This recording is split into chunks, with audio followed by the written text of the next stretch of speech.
so appreciate it. We are Lesbian Artists of the Desert.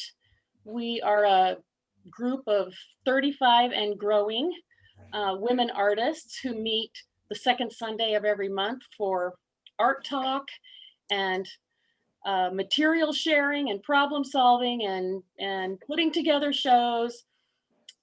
If you or anybody else you know here in the Valley is engaged in any kind of creativity, whether you think you're an artist or not, just that creative process, and would like to be a member, there will be information at the end of the show. As we go, I will also put it in the chat box for people to grab and copy out of there. Today, 8 of us have about a 60-minute show for you. Each person has 3 pieces, and so we're an artist will present their 3 pieces, and then we'll stop and for oohs and ahs and comments and questions, and then we'll go along that way with a chance to ask questions of each artist. There's also going to be contact information for each artist at the end, should you want to continue on with them offline, to ask more about a piece, to buy a piece. I don't think every single piece is for sale, but most are for sale, and that information is with each piece as we go. So that question should be answered for people. Just a little bit of housekeeping. We would love it if you would stay muted while the artists are speaking. It cuts down on the ringing phones and barking dogs and slamming doors, all of that. It's very helpful if you stay muted, but remember to unmute if you want to ask questions or engage in discussion after each artist. I've got somebody that's unmuted right now that needs to mute.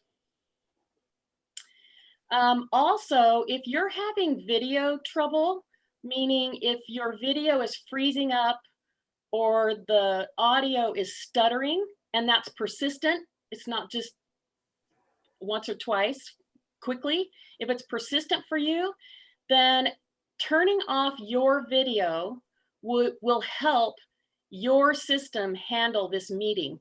Not all internet connections are created equal, and some of them have a tough time feeding out your video while trying to feed in the Zoom meeting. That double video in and out it's heavy. It's tough for some systems and some connections. So if you're having that problem, then turning off your own video will help, and it'll let you just receive the meeting and should fix that issue. You can also ask us questions in chat, and we'll see if we can help you have a better experience with the show. Any questions so far before we get started with our first artist? Anybody?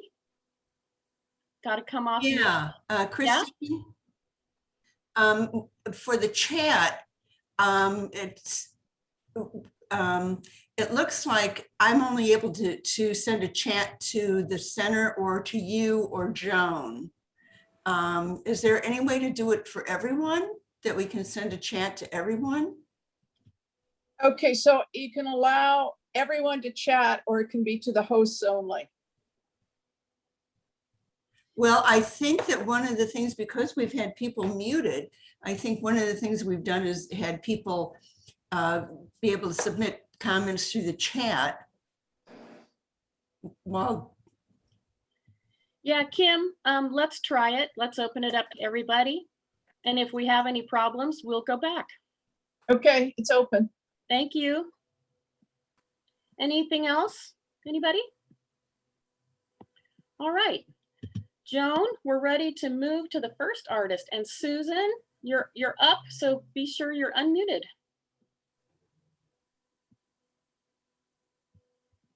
Okay, so I'm Susan Adrian. I'm a potter. I've been working in clay for about 2.5 years. I didn't really want to tell you that, but it's so integral to the way I feel about clay and the way I work that I felt I sort of had to tell you. So I've been doing clay for about 2.5 years. I've studied at YouTube That's been Me pretty too. great. YouTube Um, University. and I Funny. love everything about clay. It has infinite possibilities, and um, it's it it's so challenging that you could never master all the aspects of clay, the clay and the coloring and the designing, and it's way more than I ever thought it was. So this first piece is a stoneware with a stain on it. It's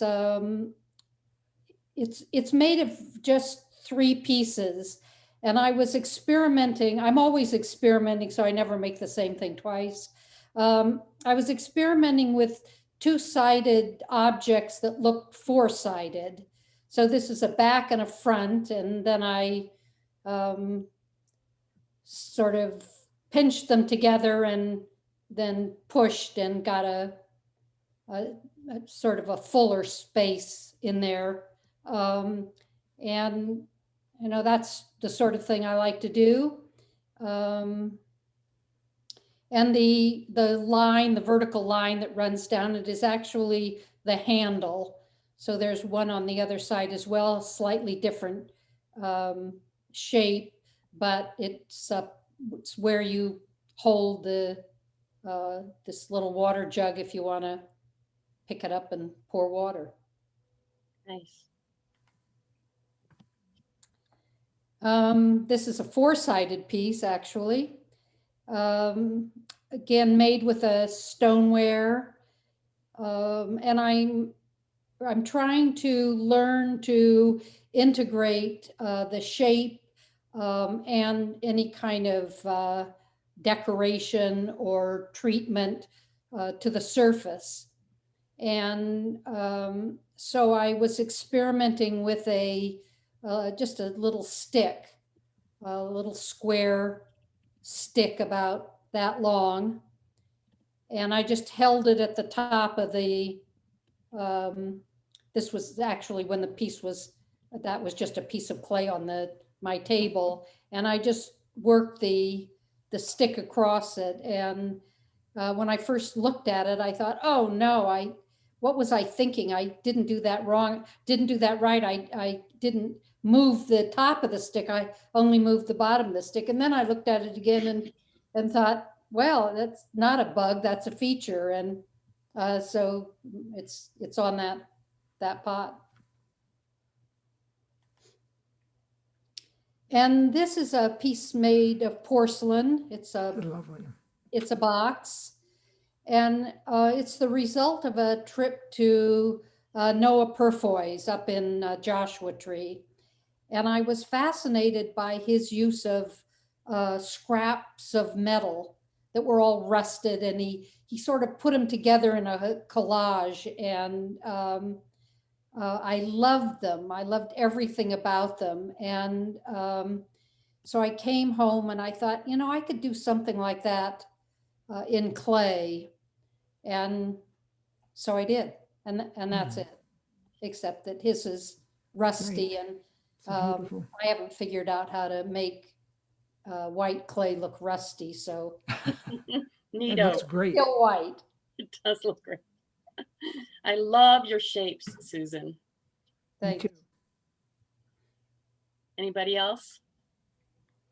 You have to unmute yourself. Don't I forget think that. this box is great as it is. I wouldn't like it rusty. I think the white is elegant, It and is. Oh, thanks. gorgeous, It's unexpected. lovely. You could try, what you could try is you could try shoe polish. In my childhood, I did a lot of ceramics, and I used some shoe polish. That's a good idea. That's a great idea. Yeah, you can get different colors and do little Rub bits it here in, and rub it there. off. Yeah. Yeah, you just put it in, and it will shine though. Uh-huh. If you don't want any shine, that's not going to work. But yeah, I have used shoe polish on some some things, and I think it gave me a better control on exactly what color Great I tip. would get, as opposed to stains. Right, right. Well, Susan, I don't know if you can see me. Can anybody see me? Yes. Yes. uh-huh. We Oh. can see you. Okay, hi. I love the textures and the layers, and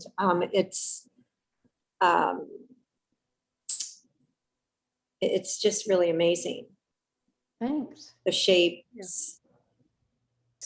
Thank you Susan, for- this is Marlene. You didn't have to tell us how many years you've been working with clay, because you have a real natural affinity with the clay. Right. And I was going to say to you, I'm a graphite artist, and graphite comes in several different colors.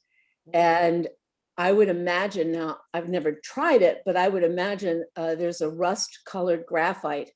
And I would imagine if you worked that into the clay, it doesn't have any shine. It's just like a powder that you could use, that in your work if you wanted to add color into it. That's a really good idea. Bravo. Good Those tip. are great ideas. And even if I were to put something like shoe polish or graphite on it, I could then wax it and, protect the color without necessarily making it too shiny. Yeah, yeah, Have a kind of matte wax. yeah. I would Thank imagine you. that the graphite would blend with the clay so that it would be permanent, like a permanent dye, a natural permanent dye. Uh-huh. Just a thought. Yeah, well, it's a great thing to try. Thank you. Susan, We'll come back to this at the end if we have time. Oh, Lisa. Lisa's our second artist. Hi, I'm Lisa. Hi, Lisa. Hi, everybody. I just noticed I'm getting some texts. Some people are trying to get in, just FYI. So I work in pen and ink, and I've been doing it for 5 years, and it's been really fun to see. It's been evolved. Started out very differently than this, and this one is 18 by 24. I've done pieces as big as 5 feet high, and all of my work has words and phrases and images hidden within them. And I kind of feel like what you bring to the table kind of pops out at you when you're looking at it more closely. I don't think that the videos or pictures online do them justice. You kind of have to be in person to interact with them, I think, a little bit. But this one is Dancing Daughter, because it's based on a tree in at the Tockwitz Golf Club. And it's just a fun tree. It looked to me like it was dancing. It reminded me of my daughter dancing in the kitchen. She has this goofy dance she does that's playful. We call it the Jiminy Cricket dance. So that's what this one was based on. And it's just a playful tree. This is a tree of life, and I have a similar one that I did one for friends for their wedding, and then they've just kind of expanded. And this one was kind of mystical to me. I did this one this year, and I just love trees. I mean, most of them, this one actually isn't based on a tree that I know personally. The other ones tend to be, but they're a conglomeration of many trees. Typically, if I'm doing one that I'm basing it on, I'll take out my favorite features of the tree and do that, and then it becomes kind of a new tree. I mean, sometimes you can recognize them if you go to the golf courses or wherever I have found them. I drive my wife crazy because I'm like, okay, we got to stop. I need to take some pictures. This tree's coming with me. So this one is more for out of my head.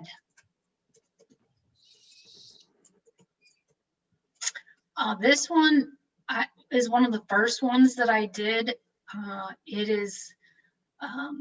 This one is also out of my head, but I'm from the Midwest. We just moved from Illinois, and in the winter time, all the trees look like this. So it's leaves of stars, and this was the beginning, one of the beginning trees that I've done.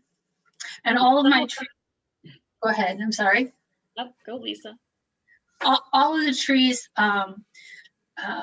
well, they're just growing and changing. It's really been fun as new ideas come. I'm trying out new things. The next step is I'm going to put resin on the top and see where that goes and add. But all of them are mounted. The originals are mounted on cradled wood. I like the idea that it's wood trees, and yeah, that's pretty much it. If anyone can't see it, there's a lot of words embedded in the trunk of this tree. Surrender, feel good, let go, love. But again, that's what jumps out at me, right, Lisa? There's a lot more in there, and you're right. The detail, some of the detail gets lost in the rendering. You have some very beautiful trees in your head, Lisa. Yeah. Anybody else? Yeah, I've been actually looking at lots of trees online, trying to find something. I have a tattoo on my lower side, and I wanted to cover it up with like a big gorgeous tree. And I'm like, oh, Lisa, I'm going to be emailing you. Like, maybe if you ever draw, I would love that. you. I have a secret desire to be it's not so secret, a tattoo artist in another lifetime. Oh, we're gonna talk. I think you've got some really beautiful trees. Love it. I'm pretty sure there's a cottage industry in covering up old tattoos with new trees. Right? Seems appropriate. Isn't there a little creature, two creatures, faces peering out? Yes. A person and a little animal, I think. Yeah. Is there more than that, Lisa? There are, and if you, yes, in fact, in the first one, there's kissing going on. I mean, there's a lot of things going on, and it was interesting because I posted one of my pieces, and it has kind of an Art Nouveau woman and headdress thing in my vision, but someone said, "Oh, it's frowning. It's an unhappy tree. You should make happy trees." I said, Oh, what I are you see that. seeing? Like, what are you bringing to the scene? It had, you know, so I think you can find things that I didn't even intend that other people bring to it. Actually, sure. I think that's true with all art, and that's one of the best things about it. For sure. Are you Absolutely. familiar with the guy that used to be a cartoonist for the New Yorker who used to do pen and ink? And he always put his daughter's name, Lisa, in the cartoons in different spots. And it's always fun to try to find them. And he'd put the number beside his name so you'd know how many to look for. And her name was Lisa, I think. Oh, that's how cool. fun. That's very cool. I'll have to look into that. I love that because it's kind of what I do. I kind of hide things. For a while there, my wife's nickname, we called her the Kraken. There's a story behind it, but there was always tentacles in them. And so there may be one or two. Thank you, Lisa. Thank you. Who's next? Joan? Sydney. Got to get off mute, Sydney. There, off mute. There you go.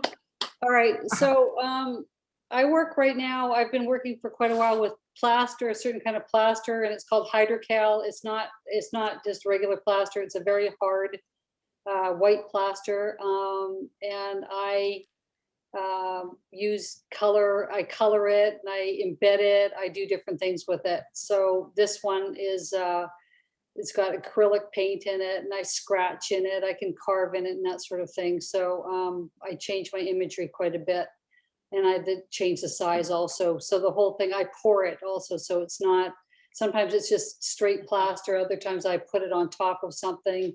But then adhesion's a problem. So I got to use other materials to adhere it to surfaces. So I'm still in the experimental stage to come up with a perfect solution for that, because plaster can get heavier the larger you get, of course. So anyway, this is one of the images I've done. And so You want another? Sorry? I didn't know if you wanted me to go ahead with Yeah, that. you can go ahead. So here's Okay. another one, and this has got charcoal, and it's also got color below it with the some acrylic coming through that I've gone down into, and the large rust color lines are rust because I've embedded wire, and the color is coming through the rust, and that's showing itself that way. So that's that one, and we can go to the next one. Now, oh, wrong mouse. Got it. And this one's a bit bigger. It's also got rust in. You can see along the bottom and along the top, and that can help inform how I put imagery down too. And it's it gives me some constraints, which is sometimes good, sometimes not good. So I can, because once something starts rusting, it can go have different patterns. So this is, again, it's got acrylic in it, it's got charcoal, and it's got, scratch marks and different, these are the kinds of things that are better to see in person because there's a lot of texture and detail that you can't see in just on the screen. So many materials involved. And when you lay the rust wire underneath the plaster over it. yes, So how long does it take for the rust to come through? not long at all. It can be in 24 hours, it'll start, and you give it a couple of days, it's sort of like something growing. So it's kind of interesting to watch It it. is. Yeah. So the wet of your materials starts that immediately. Yes, yeah, Yeah, right away. very cool. So Yeah, and so you don't actually ever know in advance how that's going to come through either, right? I mean, you have an idea, but you yeah, don't see it when it's sometimes it depends on how deep I place it too. And sometimes also I may cover it up with paint or something so I can lay it back down. But you're right, I don't have a lot of control. I know where it's going to be, but what kind of patterning, I don't know. And that's sort of nice to not be in control of the whole thing that way. I can work yeah, with the material instead of just, yes. ordering everything about. So I like that part of it. For nearly all of us, whether we know it or not, we really don't have all that much control over our materials. We find that out in hard ways. Well, that's one of the fun things about it too, though. It is. The problem solving part of it is really, really enjoyable. So I have long said that it's really healthy for me and my marriage to keep my problem solving brain embedded in art and out of the house and off the, So I'm headed in a curious. productive place. I'm curious, Sydney. So the dimensions, this is 16 by 20, and how deep is it? well, this one isn't deep because I actually put it on top of a canvas on, mounted canvas. So, but, when I said I have a problem with adhesion, you can't just pour plaster on canvas and hope that it's going to stick. It won't. It'll peel. So you can attach wire, and on some of these I've actually glued cheesecloth underneath, so it's got something to hold on to. And then I'm experimenting with different substrates so that it can hold on to something. So this isn't as heavy as it would be if it was straight plaster like the two previous ones. And I'm trying other materials to make sure that I can, I need it to stick, but I don't want that huge weight. So, Right. Well, I think that the composition on this is just wonderful. It's just beautiful. The colors go nicely. I like that. I like your use of the I don't know if it's a boat with legs down here. it's a boat. It's definitely a boat. Okay. The boat is very striking because of how you handled it differently than the rest of the surface. And it really stands out. It's very nicely done. Yes. Thanks. Very. Beautiful, You know, Sydney. I'd Really like to make beautiful. Thanks, Kai. I'd like to make just a very general comment because it's come up a couple of times in the last two artists and also for Susan, and that is that you're really just getting only a taste of what these pieces are like, and the in-person experience of them is going to be very different. But since we can't do that right now, you know, this is the best we can do. And hopefully we'll be able to do live shows soon, you know, maybe in the fall.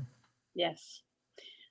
I would just like to say I really like the contrast of the white in the boat Mhm. and in the rock or whatever that is. Yeah, that really makes them pop. Yes. And then sort of hovering in the horizon on the background. Yeah, they're pretty, if you saw it, this one is unusual in that the boat is extremely smooth. Like you like to touch it because it's so smooth, and other parts are not like that. So, and it's raised. So you can't tell what's raised and what isn't raised. So it's really worth seeing up close. So, Yeah. It's tough to photograph them to yeah, show depth. Really tough. Yeah. Thank you, Sydney. Thank you. Marnie, want to unmute? You're up I'm next. unmuted. Hello, everyone. What? Where are you? There she is. You see me? Yes, my painting style of, I guess I call it, if you go back, Yeah, abstract sorry. realism has evolved from melding my love of graphic design and photography into rather innovative and provocative translations on canvas using acrylic paint. This painting, which I call I Like Your Pineapple, is one of 7 in my pool series. And that includes both men and women in those pool pictures. And I drew inspiration for these upon my move from LA to Palm Springs, obviously home of the pool scene, about 3 years ago. I also applied my style to 2 other icons of Palm Springs, mid-century modern architecture and cactus. This is a triptych of mid-century modern homes. I did 2 versions of it. The idea was to have the white roof lines continue one into the other. And in the alternative version, the white roof lines merge into another icon of Palm Springs, a windmill. So again, it's very graphic and photographic oriented and fun. And I guess I mentioned cactus and took some liberty with colors and imagination and shapes and so forth. And you can probably also see that I love color. So there's a lot of color in what I do. So that's a sampling of some of my Palm Springs oriented art. They're so fun. They are. They're Thank you.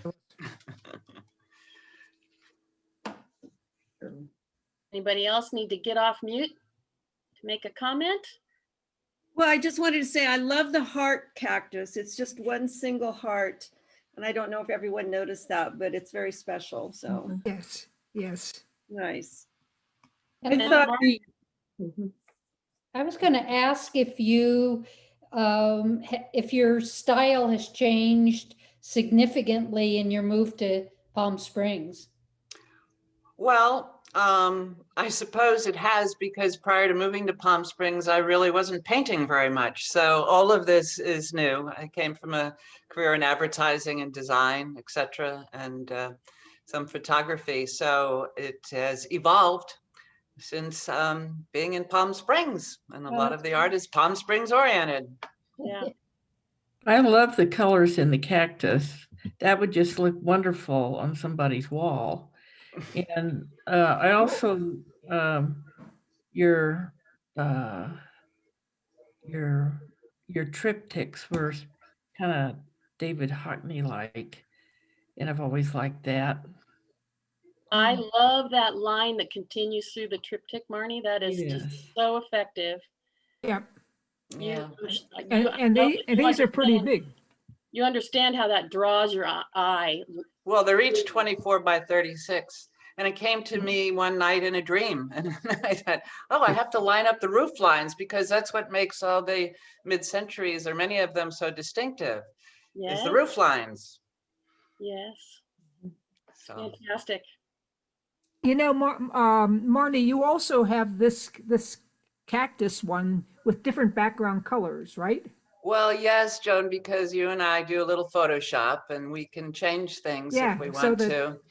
So a version of this in aqua and right, in lavender and in yellow. right, Awesome. So yeah, it can fit into anyone's color decor, I suppose, if they want yes, more color. I exactly. especially appreciate those little white edges that glow, that make it Yes, glow. It's wonderful. yes. Thank you. Thank you, Marnie. Thank you. Who's up next, Joan? Deborah? Deborah's a Okay. mosaic artist. Hello there.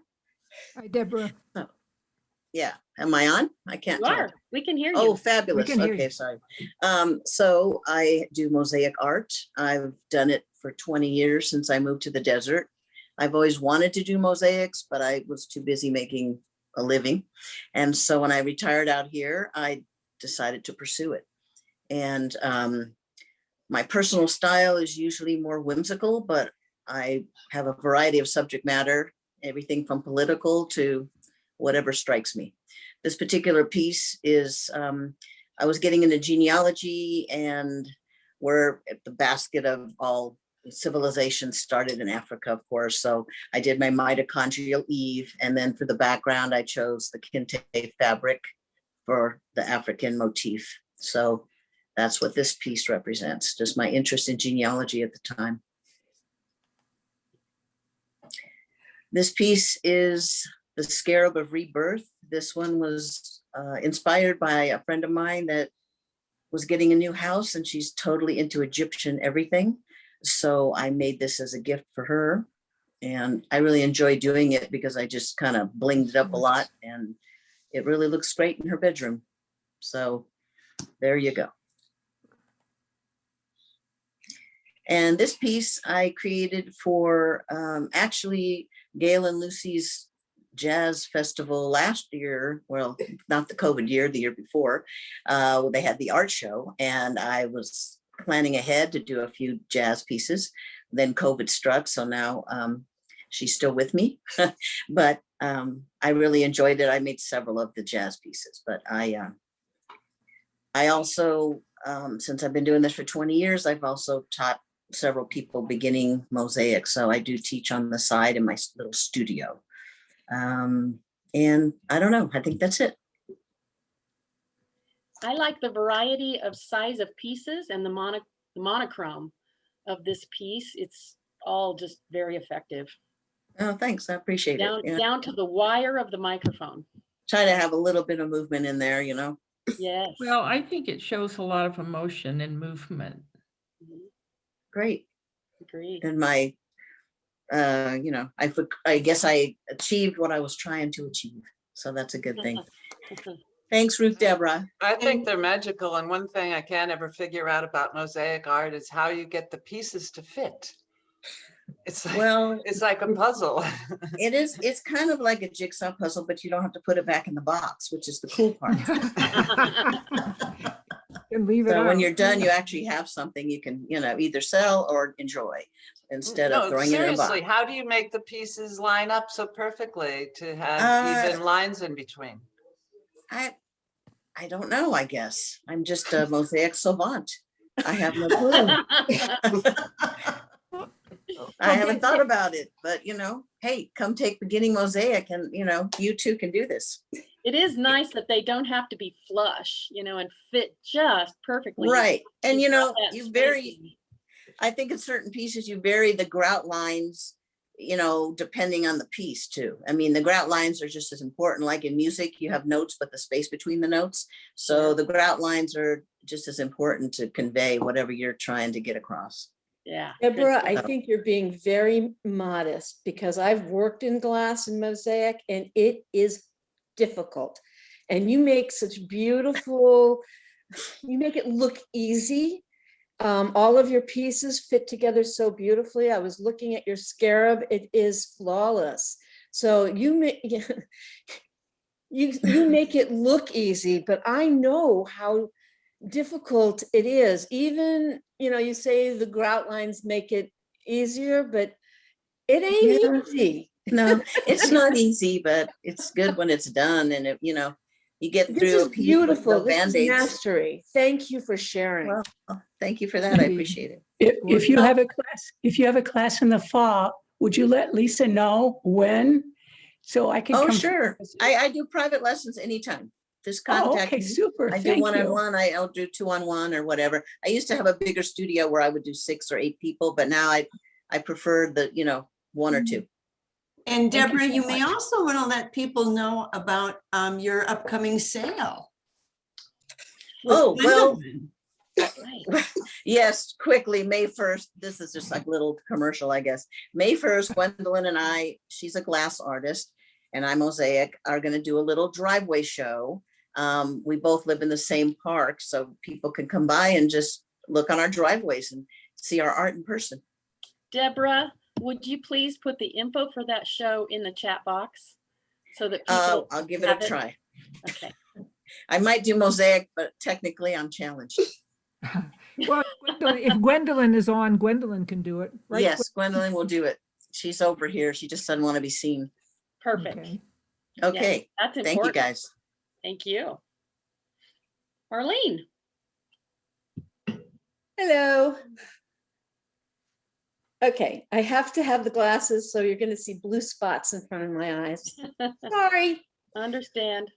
Okay, so I'm Marlene Cohen, and I work in graphite, oil, and pastel. And today I'm going to show you some of my graphite and pastel work.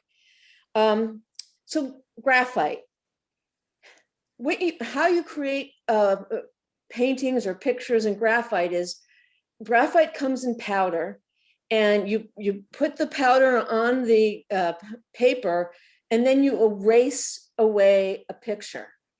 So all of this detail is done with erasers. Wow. It's sort of like you remove the painting, which I kind of like. So all these fine details and everything is done by erasers. And I just have a great time with that. This in particular is called Hawaiian Memories. It's not any specific island or island view. I've been to Hawaii many times, love it there. And this is just sort of an image from my mind of what it looks like to me from a vantage out, looking out at the islands. And the evening is coming in, and, it's just starting to get dark, and the waves are coming in, and you can see another island in the distance, another part of the island. So, and to do this is, like I said, you put the powder down. If you need it really dark, you put more and more and more powder down, and then you erase away what you want. So this is a big piece. It's 27.5 by 35. So you got to fill it up and then erase it out. Wow. And I do copies of these things. And anyway, so this is Hawaiian Memories. This is my muse. Lately, so I was diagnosed on Wednesday with cellulitis on my foot, and this sweet little boy has been by my bedside the whole time. He hasn't left my side, and he is my muse. He stays with me while I paint. So this is up close and personal. Now, my typical style of pastel is a very heavy hand, and you'll see that in the next painting. But this is my attempt at normal people use a very light hand when using pastel. So this is my attempt at just using a little teeny bit of pastel. So he is my muse and my best friend, of course, after my wife. And in fact, when I put him up here, I was going to sell this, and my wife said, "Don't you dare, he is not for sale." So I'm only allowed to sell copies of this sweet little boy. Let's see, is there anything else I wanted to, yeah, and this is another, I was trying out a new technique on this one. This is called New Zealand Blues, and it's actually from a photograph of a nephew and his wife went to New Zealand, and this is a photograph of my niece looking out over Lake Tianu, But my rendering of her, she looks more like an Aborigine, which isn't so bad since it's over in New Zealand. And those are actually iceberg mountains and the low-lying clouds. The new technique is this is a real thick layering of many different blue, purple, and white, many shades of color. And maybe you can see on the bottom, I tried to get some movement in the water by putting in waves with different darker shades of blue. And the whole idea for me was to make movement in this thing. Anyhow, it's a very heavy-handed use of pastel, which is what I like. And I thought, if somebody has a blue room, this would look great in their living room. Or orange like mine. Or orange, yeah, the orange and blue Perfect look good. contrast. Let's see, is there anything else I wanted to say about this? No, I think that just about covers that. Oh, and I also work in oil, but I didn't put any oil up. Okay, yeah, you work in quite a few mediums. Anybody need to get? Marlene, the Aborigine, your niece, dominates this picture. Well, yeah, Yeah. I was hoping to show sort of a two-dimensional or three-dimensional, like I wanted her to stand out and then everything. I don't know if I achieved it or not, but. No, I think you have. Oh, definitely, yeah. I wanted to have depth in it, so we'll see. I know Lake Tianu, so this is nice. Thank you. I really like the sky and the playfulness of those clouds just kind of bopping around. Yeah. And I was figuring out how to do clouds at the time. This is a bit of an old painting. I just was putting it up there to see, when did I do this? I did this in 2016. So I just wanted to put something up to show. Yeah. To show your pastel work. Yeah. Yeah. Saturated. Exactly. Colors. Yeah. Thank you, Marlene. Mm-hmm. Hi, Lynn. Hi. There she is. Hi, Lynn. Hi. So I've been doing collages with magazine images from life in the 70s, 80s, and 90s. And then I've been painting on top of it with acrylic. Mm-hmm. So this is representing the complexities of femininity. Ain't it just? Yeah, nice.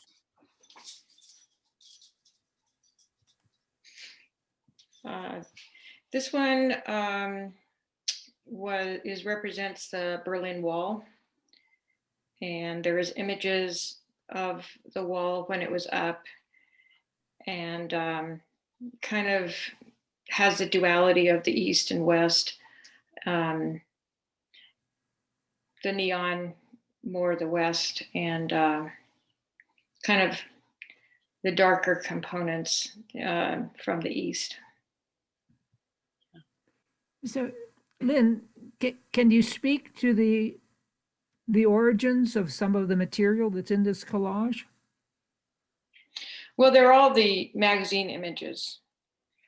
The dancer at the bottom is a Cunningham dancer. And then the woman that's featured, it's her neon piece. Uh-huh. The woman that's laying down at the bottom, you mean? Yeah. That's her neon piece. Oh, yeah. See, I didn't see her for a while. She sneaks up on you. Yes. The woman who's laying down. It takes a while to take all this in, move around the whole picture and take it all in. And it's amazing you do this, and it's only 5 by 7 inches. Yeah. Wow. And then I know that a lot of people are doing photo collages with computer stuff, but I'm actually cutting out the images and then gluing them together. Yeah. it's such a nice, organic, tactile art form on paper. Yeah, and Yeah, again, I've been something that enjoying something you can't appreciate here that we could in person Yeah. more, you know? This one's a combination of images. I ended up painting on the tree that's in the background, so that you see some acrylic paint.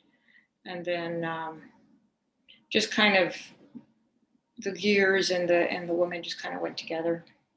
Mm-hmm. The colors in her are fabulous. Yeah, she was very bright. and I love the vintage feel. You know, I wouldn't have known what era, but I would have known that, you know, you were working with older images. It's nice. Thank you. What's the substrate that you use, Lynn? I'm just working right with the magazine image. And what are you mounting it on? Just cardstock, and then what I've been doing is making them in, getting them color copied and making them into postcards, and then I send them out. Yeah. So there's a whole series I've been working on, and I started doing it in about August, and I joined the creative release group and thought, oh, I'll just start experimenting with the collages and painting and just see where it goes.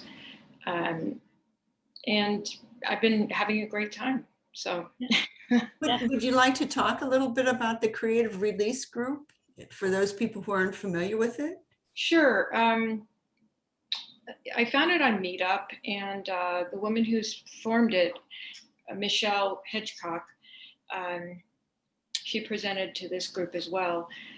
Her idea is that you create whatever your medium is, and then you release it into the community. So you're not holding on to it, you're actually giving it away as free art. And the one rule is that you don't use it to market yourself. And it's just really fun to put art out and see if people find it or not. And some of them I've put my email on, other ones I haven't identified myself. I've just put it out there. And, where do you like to put your cards out? I've released them. I was going to New York pretty frequently, so I released quite a few in New York. Just on a park bench, that kind of thing? On a park bench or that sort of thing, or where? Just different places that seemed like a good spot. There was a phone booth that was all decorated. It was in the East Village. Here in town, there is a couple sculptures that I'll put my cards by the sculptures. The bank ATM. Oh, how fun. So this is one that you did release in New York, if I remember correctly, Lynn. Is that right?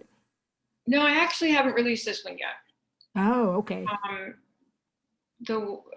I've done a few in New York, but yeah, the other really great place to release them is the free newspaper or free magazine boxes, because they're protected, and I mean it says free, so people take it. Yeah.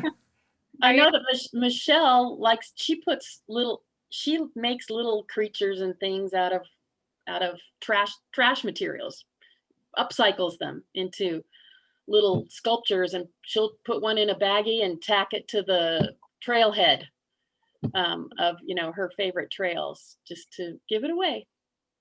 Yeah, then my neighbors, they really welcomed me. I just recently bought a house, and they really welcomed me to the neighborhood. So I was able to give them thank you postcards, and they've told me they really appreciate them. So oh yeah, it works. Great sets of cards. You've got a comment here that says, great concept. I used to work in a bookstore, and we would find things like that every once in a while. And it was just so awesome to find it, you know, like just some sort of free art or something. And like things with inspiring messages on them and stuff. So there's definitely some artists out here that would do that. I think it's a great idea because every time we'd find something, it'd be like, oh, look at this, cool. Like, just a magical little gift. Yeah. Actually, down in the Studio Walk in Perez, there's like the free libraries. There's now a free little house that's free art.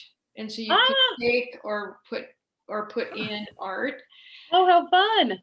And that's, I mean, it would really be great to have more of those around. But the thing that I find really been helpful about this is it frees you up to not be so wrapped up in what you're creating. Exactly. And Interesting. it lowers the bar. So it's been really helpful for lets it flow. No hoarding of it. Just keeps it moving. Yeah. Moving out. Yeah, nice. Speaking of movement. Yeah, right. Constance. So we'll go into the video first, right? Okay, yes. Stay.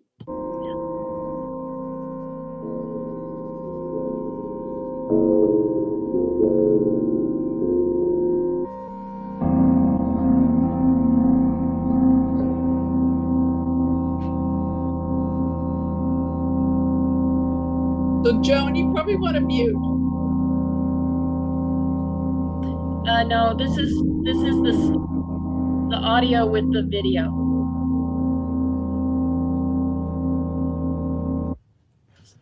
It's a bit haunting.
Hi, Constance.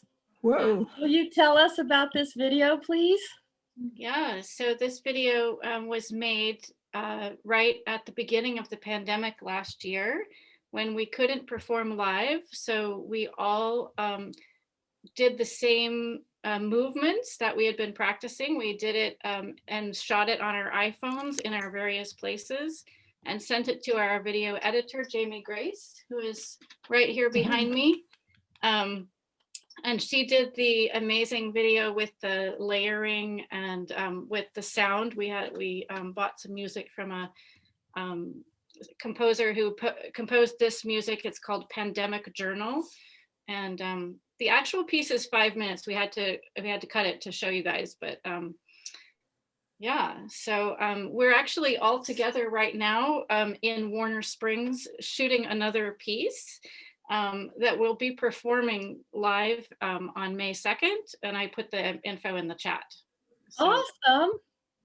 So wait, Constance, wasn't this dance performed simultaneously here and also across the country? Do I remember you saying that? yes. So the National Water Dance, we were part of it. And it was literally some movement that they sent out by video to say, here, do this movement and then add on whatever else you want. And we'll all do it at a particular time and day. And so that's what they usually do. And that's this great kind of festival of movement all around the country exactly at the same time. But in this case, a lot of people sent in their stuff before. But the time and space thing is really interesting. If Jamie Grace wants to say anything about the time and space element of this piece. This is one of Jamie Grace's interests in making art. Hi. Hi, everybody. Thanks for viewing that video. I would say artist and editor. I've been using this word lately called provisionary, which I work with a concept a lot of prescience. And prescience, if you think of the word conscience, that's with knowing, and prescience is pre-with knowing. So it's how we know things before we know them. And I believe that all of us have this ability, and we do it all the time. We just don't always know the mechanism. But a camera and video allows us to look at the mechanism. There's lots of other forms that let us look at this mechanism, like tarot or the reading of coffee grounds or tea leaves. And it's sort of an ancient wisdom that has been used and lost and used again and recoded. And in the theme of my work, I like to look at these pieces, and also water is another incredibly important piece to my own work. And I was able to spend about 5 years tracing waterways back to the sources of civilizations, Egypt, Greece, and Israel, starting in Central Europe. And then I had the pleasure of meeting Constance in Provincetown, and one of the points of connection. And the minute we started to work together, I was like, ooh, I want to come to the desert. And there's not a lot of water in the desert, but there's our water dance. And actually, there's quite a lot of water in the desert when you know where to look for it. And I truly believe that bringing awareness to water will solve some of the misperceptions around not enoughness and not enough water. There is enough water, there's plenty of it. We just have to care for it and keep it clean and honor it and distribute it in a way that keeps it in harmony and balance. So good point. In that video, collaborative time and space allows us to see into the past, present, and future. Thank you. We've all been singing your video editing skills, singing praises for your video editing skills. Absolutely. It's magic to us. Yes. Really. Thanks. I got a Constance, the artist that showed the picture of the tree. Well, Constance, thank you for Thank you you. for showing us. It really brings a richness and a texture and a depth to the show that it is really rewarding and to watch. And I hope you all feel the reward of our experience of it. I'm so glad to be part of it. Yes, thank you so much. For me, Constance, this is the part of Desert X and my favorite part of Desert X. Great. Anybody else open to comments? That's the end of our show. We've got artist contact information here. Happy to answer any more questions and comments, discussion. Thank you everyone so much for being here today. We really appreciate it. Thank you. I thoroughly enjoyed it. It's amazing, all the wonderful talent out there. It's just beautiful, beautiful work by each and every one of you. Thank you to Thank the you. artists for submitting. Absolutely. It's not so easy to capture your art in a way that to show it like this. There's some definite challenges. So thank you for everybody for jumping through those hoops. Thank you, Christine and Joan, for organizing and doing such a good job. Yes, thank you, Joan. Joan's got a lot of hours into this show. Oh, yeah, but that's not because it really needed it. It's because I was learning in the process. Well, we're always learning along the way. Thank you. Thank you, everybody. Very much. Much thanks. Much thanks. Just so people know, we're going to go on with a meeting of the art group for a few minutes. And so the art show portion is over.